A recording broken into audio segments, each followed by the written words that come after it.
Hi hello வணக்கம் மக்களே, நான் உங்கள் பெங்களூர் தமிழன். நம்ம இன்றைக்கி ஒரு ஃபேண்டாஸ்டிக்கான அங்கூர் ரசகுல்லா செய்ய போகிறோம். இந்த மாதிரி ரசகுல்லா நீங்களும் செய்யணும்னு இந்த வீடியோ பார்த்து செய்யுங்க, ரொம்பவே சூப்பராக வரும். செஞ்சு சாப்பிட்டு பார்த்துட்டு கமெண்ட்டில் சொல்லுங்கள், எப்படி நான் தெரிஞ்சுக்கிறேன். வாங்க இப்போ வீடியோக்குள்ளே போய் எப்படி செய்யறதுன்னு பார்க்கலாம்.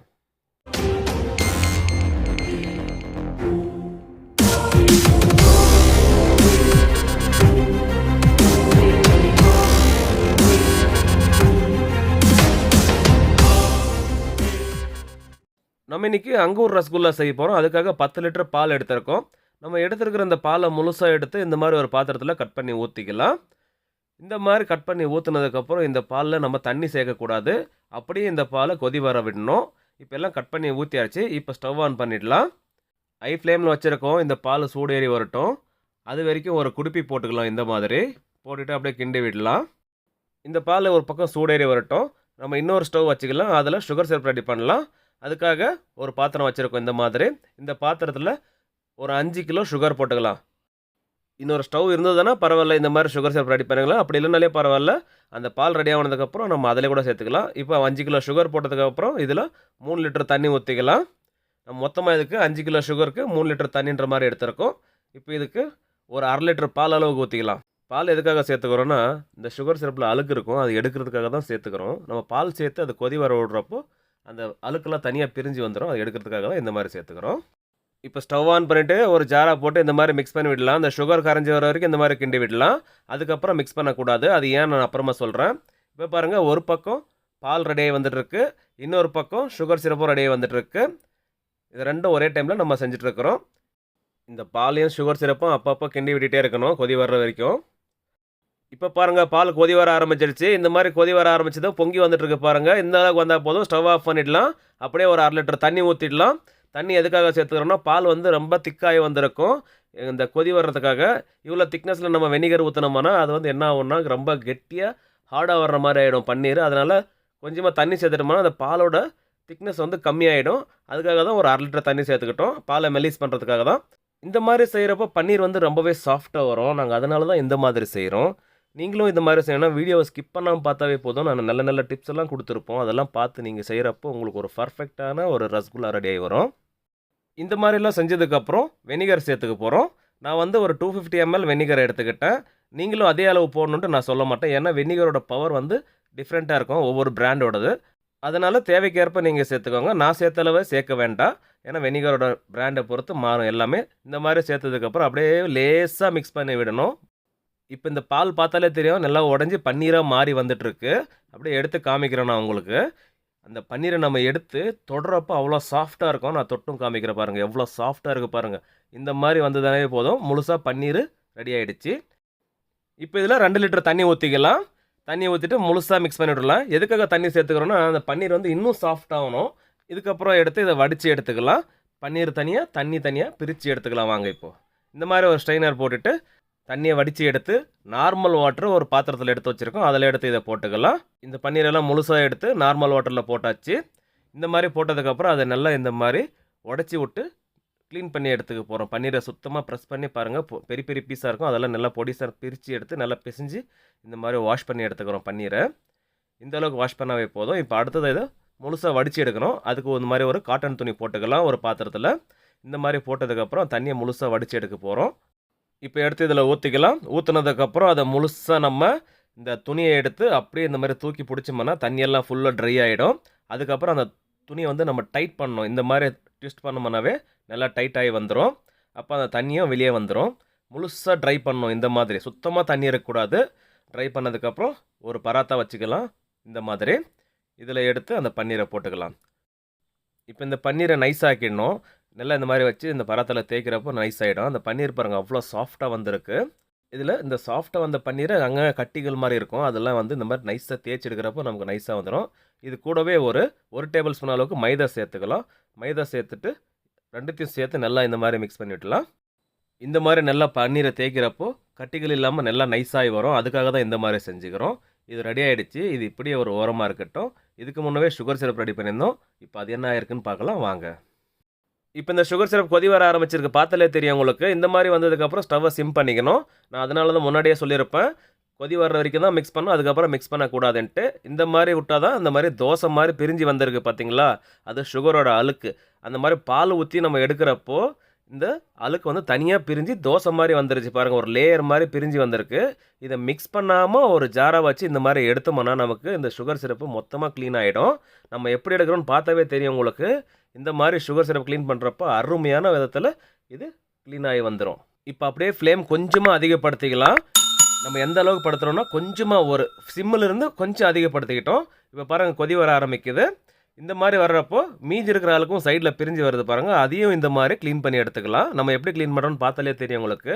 அதாவது வந்து அப்போ தான் நமக்கு ரசகுல்லா பார்க்குறதுக்கு நல்லா வெள்ளையாக தெரியும், அழகாக இருக்கும் பார்க்குறதுக்கு. அதனால தான் நம்ம இந்த மாதிரி க்ளீன் பண்ணி எடுத்துக்கிறோம். இப்போ இந்த அளவுக்கு ரெடி பண்ணது போதும். இப்போ திரும்பவும் ஃப்ளேம் சிம்மில் வச்சுக்கலாம். அடுத்த ப்ராசஸ் என்னென்னு பார்க்கலாம் வாங்க. இப்போ இந்த பன்னீரெல்லாம் ஒன்று சேர்த்து உருண்டையாக்கிடலாம். இந்த மாதிரி சேர்த்து உருண்டை ஆக்கினதுக்கப்புறம் அதாவது சின்ன சின்ன உருண்டையாக பிடிச்சி போடணும். அதுக்கு இந்த மாதிரி பெரிய உருண்டை சேர்த்துட்டு அதில் கொஞ்சமாக எடுத்து இந்த மாதிரி சின்ன உருண்டையாக உருட்டிக்கலாம். அதுலேருந்து நம்ம தனித்தனியாக பிரித்து போடுறப்போ தான் நமக்கு கரெக்டான சைஸில் உருண்டை வரும்.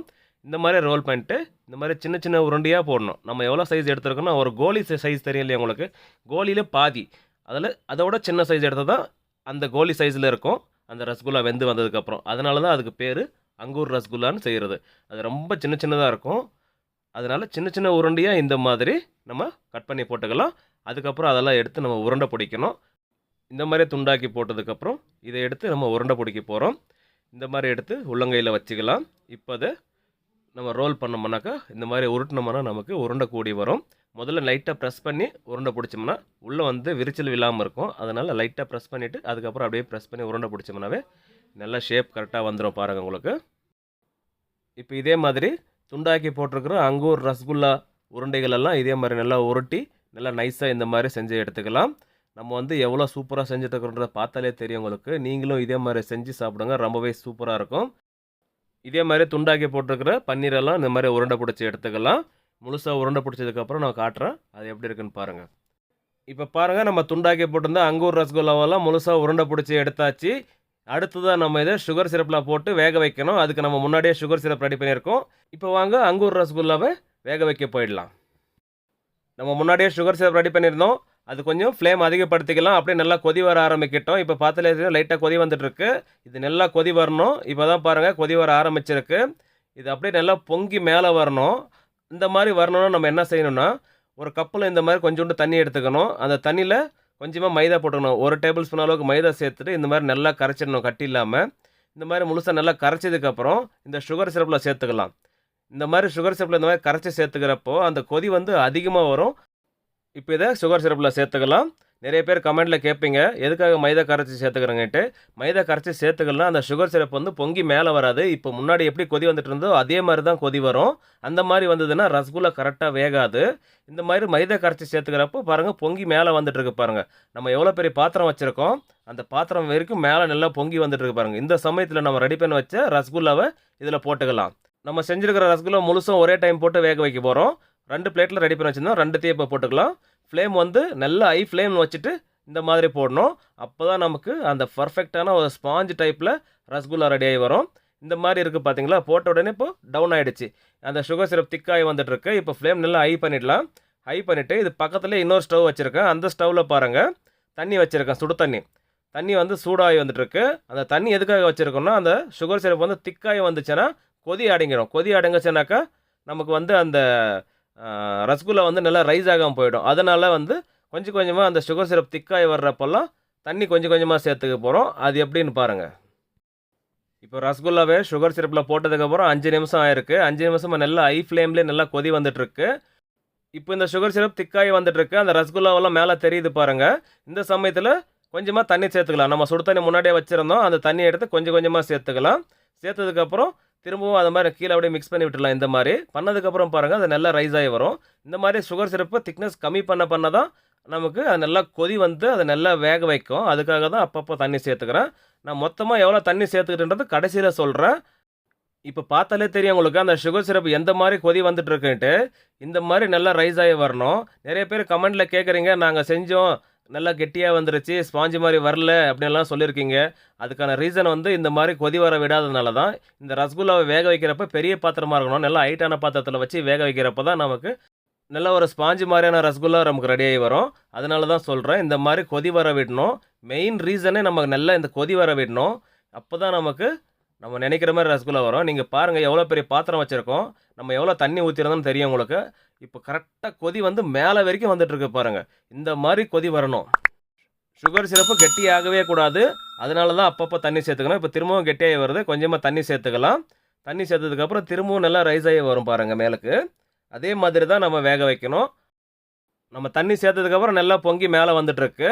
அப்படியே திரும்பவும் அந்த சுகர் சிரப் திக்கான உடனே அந்த கொதி வந்து அப்படியே டவுன் ஆகும். அதை பார்த்தாவே தெரிஞ்சுக்கலாம் நீங்கள். இப்போ இன்னும் கொஞ்சம் தண்ணி சேர்த்துக்கலாம். தண்ணி சேர்த்ததுக்கப்புறம் அந்த சுகர் சிரப் திக்னஸ் கம்மியாகுது பாருங்கள். அப்படியே டவுன் ஆகிட்டு திரும்பவும் ரைஸ் ஆகுது. இப்போ பாருங்கள் எடுத்து காமிக்கிறேன் உங்களுக்கு. வாவ், நம்ம போட்டிருந்த சின்ன சின்ன உருண்டைங்க இப்போ எவ்வளோ பெருசாக ஆகி வந்திருக்கு பாருங்கள். நல்லா ரைஸ் ஆகி வருது. அதனால தான் இந்த மாதிரி வேக வைக்கணும்னு நான் சொல்கிறேன் உங்களுக்கு. இந்த ரசகுல்லாவை சுகர் சிரப்பில் போட்டு 10 நிமிஷம் ஆயிருக்கு. இது மொத்தமாக ரெடி ஆகிறதுக்கு 15லேருந்து 20 நிமிஷம் டைம் எடுக்கும். சுகர் சிரப் திக்காகி வந்துருச்சுன்னு அப்பப்போ செக் பண்ணி பார்த்துக்கணும். அது திக்காக விடவே கூடாது. அந்த சமயத்தில் தண்ணி சேர்த்துக்கணும். இப்போ கொஞ்சம் திக்காக இருக்குது, இன்னும் கொஞ்சம் தண்ணி சேர்த்துக்கலாம். தண்ணி சேர்த்ததுக்கப்புறம் அப்படியே இந்த மாதிரி மிக்ஸ் பண்ணி விட்டுடலாம். இப்போ நல்லா ரெடியாகி வந்துருச்சு. இந்த அங்கூர் ரசகுல்லா பார்த்தாவே தெரியும் எவ்வளோ சூப்பராக ரெடியாகி வந்திருக்குன்னுட்டு. இப்போ கரெக்டாக 15 நிமிஷம் டைம் முடிஞ்சிருக்கு. இது முழுமையாக ரெடி ஆகிடுச்சு, பார்த்தாலே தெரியும் உங்களுக்கு. இப்போ ஸ்டவ் ஆஃப் பண்ணிடலாம். மொத்தமாக இதுக்கு இந்த சுகர் சிரப்பில் நம்ம தண்ணி சேர்த்துக்கிறது வந்து அதாவது வந்து சுடு தண்ணி சேர்த்துக்கணும் தெரியுமா, கொஞ்சம் கொஞ்சமாக. அது வந்து மொத்தமாக இதுக்கு 2 லிட்டர் அளவுக்கு எடுத்திருக்கோம். இப்போ ஸ்டவ் ஆஃப் பண்ணதுக்கப்புறம் பார்க்கவே அழகாக இருக்குது, சாப்பிடவும் அருமையாக இருக்கும். இந்த ரசகுல்லாவோட லைஃப் வந்து வெளியில் வச்சிங்களன்னா ஒரு 3 நாள் வரைக்கும் இருக்கும். அதே ஃப்ரிட்ஜில் வச்சிங்களன்னா 1 வாரம் வரைக்கும் இருக்கும். ஒரு ஃபேன்டாஸ்டிக்கான அங்கூர் ரசகுல்லா செஞ்சு காமிச்சிருக்கோம். நீங்களும் இதே மாதிரி செய்யணும்னு இந்த வீடியோ பார்த்து செய்யுங்க. ரொம்பவே சூப்பராக வரும். செஞ்சு சாப்பிட்டு பார்த்துட்டு கமெண்ட்டில் சொல்லுங்கள் எப்படி நான் தெரிஞ்சுக்கிறேன். ஓகே மக்களே, நம்ம செஞ்ச இந்த ஸ்வீட் ரெசிபி உங்களுக்கு பிடிச்சிருந்தா கீழே லைக் பண்ண லைக் பண்ணிடுங்க. அப்படியே அந்த வீடியோ ஃப்ரெண்ட்ஸ்க்கெல்லாம் ஷேர் பண்ணிவிட்டு சப்போர்ட் பண்ணிவிடுவாங்க. நீங்களும் சப்ஸ்கிரைப் பண்ணால் தான் சப்ஸ்கிரைப் பண்ணிவிட்டு பக்கத்துலேயே பெல் ஐக்கான கிளிக் பண்ணிவிட்டு ஆல் என்ற பட்டன் கிளிக் பண்ணிவிடுங்க. அப்போ தான் நாங்கள் போடுற வீடியோ உடனே நோட்டிஃபிகேஷன் வரும் உங்களுக்கு. மேலும் சப்போர்ட் பண்ணிவிடுவாங்க. மீண்டும் அடுத்த வீடியோவில் சந்திப்போம். பாய்.